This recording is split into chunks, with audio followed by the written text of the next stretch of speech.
So is it expensive owning a ferret? Today I wanted to go over the breakdown of all the costs associated with owning a ferret. I will leave a link below that goes to all of the supplies that we recommend for starting out with a ferret.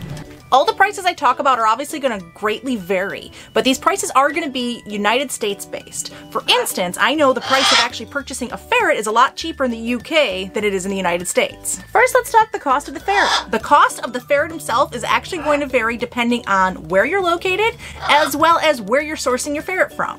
From the different states that we've been in, the price of a ferret from a pet store has ranged anywhere from $150 all the way up to $350. Ferret rescues are another great source to get a ferret from. One, you're obviously rescuing a ferret, but they can also be substantially cheaper. I've seen rescues have a single ferret from anywhere from $75 to a little bit higher, as well as a bonded pair for $150. Another option is going to a reputable breeder. Now, their prices are usually going to be substantially higher, but normally their ferrets are going to be much healthier. I've seen privately bred ferrets anywhere from $350 a piece all the way up to $650 a piece. You can also find ferrets on rehoming sites like Craigslist in the United States. Getting a rehomed ferret, the cost can still vary greatly. Pokey, a ferret of ours who actually passed away about a year ago, was actually rehomed to us for free. The family that had him didn't want him anymore, so we ended up taking him and all of his supplies in for free. Creature here we found on Craigslist, and he was actually going for $250 for him and all his supplies. Something I've seen often on Craigslist is when people are trying to rehome their ferrets, they want to recoup a lot of the money they spent on like their cages and food, toys, bedding, all the supplies. So even though a lot of people like us, who already had substantial cages that he could have went in with the rest of our ferrets, a lot of people still want to get their money back for those cages that we wouldn't have needed. Talking to the person that was trying to rehome him, we did ask if they'd take him for $150 for just him. They agreed, and we drove the hour to go get him. When we showed up, they ended up changing their mind and said they wouldn't take any less than $250. After seeing his living conditions, we paid the $250 and took him and his supplies, and haven't regretted it since. Alright, so we're going to first talk upfront costs, things that you should purchase before bringing your ferret home. The first, most substantial upfront cost, besides your ferret, is going to be a cage or some other type of housing. While ferrets are not cage animals, unless you can 100% proof either a small area of a room, a whole room, or even your whole house where you're comfortable having them free roam 24/7, a cage is a safe place that they can use for sleeping or when you leave the house. Our boys free roam for about 15 hours a day, but if we leave the house for more than just a couple of minutes and for overnight, they go back in their cage. Whether they're completely free roam or not, it's still important that they get some free roam time out of their cage. Because of this, you are probably going to have to spend some money on ferret proofing. One of the most recommended cages for ferrets is the Ferret Nation cage, and it's usually recommended that you have at least one level per 2 ferrets.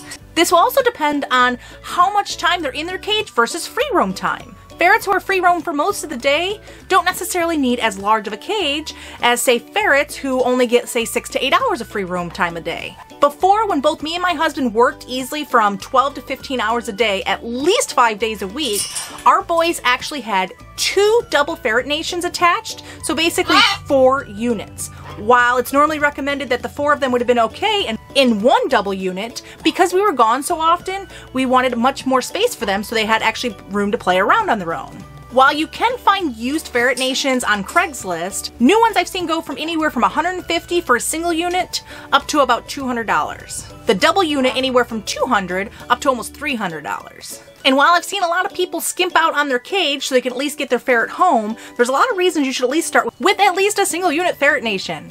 The benefit of the Ferret Nations is it's always expandable, so you can always grow on it, either height-wise and make it taller, or even width-wise. So most people start out with 1 or 2 ferrets, so a single unit really would be okay with the intention of maybe purchasing more for more room. Starting with a smaller cage, a lot of them still cost anywhere from like $50 to $100. Even if you had to wait to get your ferret, it would definitely be beneficial to save a little bit of extra money for at least a single unit. Those small cages are so much more difficult to clean, and I've seen people where the ferrets actually learn to escape the bars. So obviously it's a big safety hazard. As for ferret proofing, the cost, again, it's going to vary. I'm going to say that a lot. All the costs are going to vary. But some of the things you may want to buy is baby gates. So we've used baby gates in the past. We still usually had to alter them to actually make them ferret proof. We have this baby gate. Now, unfortunately, most baby gates are not ferret proof. So we kind of had to make this ferret proof. And admittedly, it doesn't look the nicest. but for us, safety was more important than it looking nice. So, obviously these big gigantic gaps here, the ferrets definitely could get through. So we had to hot glue all these plexiglass pieces to it. Some other things could be plexiglass you can use, pieces of large wood. It's just important to take note that ferrets are great jumpers, great climbers, and can tend to fit into the tiniest of little holes. So sometimes you have to spend a great deal of money trying to ferret-proof an area for them. And the more room you give them to free roam, obviously the more costly it could be because you're going to have more areas to ferret-proof. Next upfront cost is going to be dishes. Of course, they're going to have somewhere to have their food and their water. There are a lot of dishes in the market, so depending on what you're willing to spend, it's going to really depend on the quality of dish you get. It's usually recommended to either get those really thick ceramic ones that your ferret can't flip over because they're very prone to flipping over both their food and water dishes, or those nice crock ones that actually attach to the side of their cage. One dish could easily cost between $8 to $12, so you can easily spend from $16 to $24 on just a set of dishes for food and water. Next upfront cost, and technically an ongoing cost, is going to be bedding. Bedding is something you definitely want to have beforehand so your ferrets can have somewhere to lay, relax, and so they're not standing on the plastic parts or metal parts of their cages. Bedding can be very cheap if you hand make it yourself. A tip is a standard pillowcase actually fits perfectly on the shorter shelves inside the Ferret Nation cage, so super cheap. But I've seen people buy those gorgeous cage liners that are specific for like the Ferret Nations, and I've seen a set for a double Ferret Nation go anywhere from like $45 upwards to $100. Something else to consider is I have a double set of stuff. So I have a set that's always in their cage and a backup set ready, so when I do laundry every single week, I can just easily swap them out and I don't have to wait for a load of laundry to finish to refinish their cage. Another upfront cost and ongoing cost is going to be toys, and again, these are going to vary greatly. I wouldn't spend a ton of money on toys right out of the gate. It may be beneficial to get one of each type of toy that maybe you can find because ferrets' personalities are very different. What one ferret loves, another one would hate. Another thing to consider is a toy that might be safe for one ferret could actually be dangerous for another ferret. We've been lucky that our ferrets are not chewers and don't chew on anything. One such toy that our ferrets love and is not a hazard to them are these little stuffed animal toys. I have found these anywhere from $4 to $10 a piece, and we just make sure we find some that don't have like plastic eyeballs or anything that's extra on them that they're going to be compelled to want to tear off. But as you can see, this toy is actually a couple years old and still in pretty good condition. One of the other things I like to buy for our boys are actually toys meant for babies. Toys meant for babies are a little more expensive, but they tend to be built in a way that's usually safe for most ferrets. Again, you need to really know your ferrets. Again, mine aren't chewers. So we get little toys like this, which again, these little attachments could be dangerous for some ferrets if they feel the need to chew on them. But same thing, I always look for things that don't have plastic. And again, these being baby toys, they don't usually have like those plastic eyeballs and stuff. These were a little more money. I think this one was like 15 bucks and I think this one might have been like 8 or 10. Another option are cat teaser toys, which now my cat's coming over because he's like, oh my goodness. But cat teaser toys actually make great toys for some ferrets. Now again, what one ferret likes, another one may not. So I wouldn't go out and buy like 10 teaser toys for your first ferret. Maybe try one and see if they like it. For instance, Winky is our only ferret that'll actually chase these. The rest of them couldn't care less. But I'm gonna go put these down because Loki here really wants them, and this is not a cat video. Tubing can also be a very fun toy for your ferrets, and again, you can spend anywhere from like the $25 on the actual ferret tubing from Marshall's, or you can go to like Home Depot or Lowe's and get like 10 foot of that black corrugated tubing for like 10 bucks. But I haven't actually met a ferret who hasn't liked tubing, so it's definitely a great toy for them. The next ongoing cost is going to be the diet, what food you feed them. Ferrets being obligate carnivores means that their food is actually going to cost a little more than most of the foods that are actually advertised for ferrets. The best diet for them is actually a balanced raw meat diet, which can easily cost anywhere from like $75 to $150 per ferret a month. This is going to vary depending on where you source your meat at. I've seen people get meat from like leftovers from a butcher and save a ton of money that way, and some people who have to order online because they don't have anything local to them. If a raw diet is not an option, you still need to feed a diet that's very high in protein. So the kibbles that you normally have to feed them are going to be very expensive. The kibble mixture that we do is about $110 every 3 months, and it's about 23 pounds worth of kibble. So this comes out to just under $40 a month for their kibble. Again, this is going to vary depending on the number of ferrets you have, just how big they are, and how much they eat. Another ongoing cost is litter. For us, luckily, our boys actually really like using the pine pellets that we get from Tractor Supply. And these are $6.99 for 40 pounds. And this lasts us about 2 weeks. So for a month, we're easily spending about $15 on litter. Again, this is going to vary because some people don't like the pound pellets, some people prefer puppy pads, so just depending on what type of litter you're using, and again, how many ferrets you have, because the more ferrets you have, the more poop you're going to have. It's going to depend on how much litter you're spending on. One of the final ongoing costs, which is also tends to be the most expensive cost, is veterinary bills.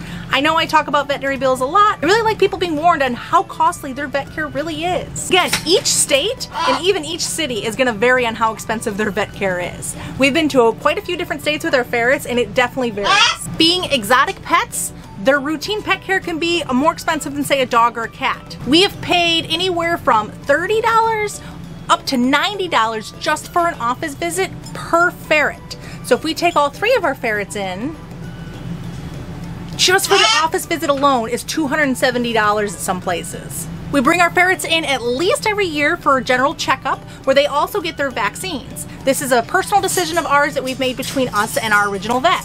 Their annual rabies and distemper shots have varied anywhere from like $15 to $30 a piece, again depending on where we go. So again, anywhere from $30 to $60 a ferret on top of that initial office visit. Another thing to note is you really should have money set aside for emergencies. Ferrets tend to be very prone to emergencies. Lucky for us, knock on wood, we've never had any issues with blockages. Yet this is a very common issue with ferrets because they like to chew on things and they're very inquisitive. A blockage normally ends with them having to have a surgery to have the blockage removed. Otherwise, it can be quite life-threatening. And I know there's a lot of people say, we'll just prevent that from happening by super ferret proofing things. But even a ferret who's kept in their cage 24/7, which I don't recommend, can easily get a blockage from something as simple as either chewing on their hammock or a bed. Some have even chewed up the plastic in their cages and ingested parts of that. So short of putting them in like a glass bubble, which would be absolutely horrible, there's always going to be things that can cause a blockage. Ferrets are also prone to adrenal disease and insulinoma, as well as other tumors and cancer, which all of these can be quite costly to treat. Some ferrets can end up with multiple of these issues. We've had 2 ferrets with adrenal disease, Creature being one of them. So every year he has to go in for an implant to treat the disease. Besides the office visit, which again varies depending on where we're at, the implant costs $200 a piece. And everywhere we've been, it's always been required that we actually buy 2 implants. For some reason they come in a 2-pack, so we've always had to spend $400 every 2 years on the implant, which the vet has always stored for us. Creature also has insulinoma, which means he has to go in more than once a year for a checkup because they like to keep an eye on his blood glucose levels. Because of his insulinoma also, he also is on a medicine that he has to take twice daily. This costs us about $15 to $20 every month. Creature is also a great example on how susceptible to tumors they are. Years ago, Creature got a tumor on his leg, which we spent maybe $700 to $800 on to remove. It ended up growing back way worse, and he ended up having to have an amputation, which cost us another $1,000, maybe a little bit more. Earlier this year, he actually grew another tumor inside of his ear, so then we end up having to spend another $500 or $600 on having that one removed. Again, these are just issues with one ferret, so again, vet bills can be very costly and you should have money set aside for them. Some of these issues, obviously like blockages, can result in their immediate death. Some of the other issues just will shorten their lifespan. One of the last things I wanted to mention that is also going to cost additional for ferrets is that ferrets really shouldn't be kept alone. They really do better in pairs or multiples. Because of this, obviously you're going to be spending more money on another ferret, which again is going to cost more money to have a bigger cage, which is going to cost money for more food, more toys, more vet bills. It's just worth mentioning, if you're doing research and getting a ferret, definitely have some money set aside so that way you can make sure you have all the things you really need to make sure that your buddies are really healthy and happy.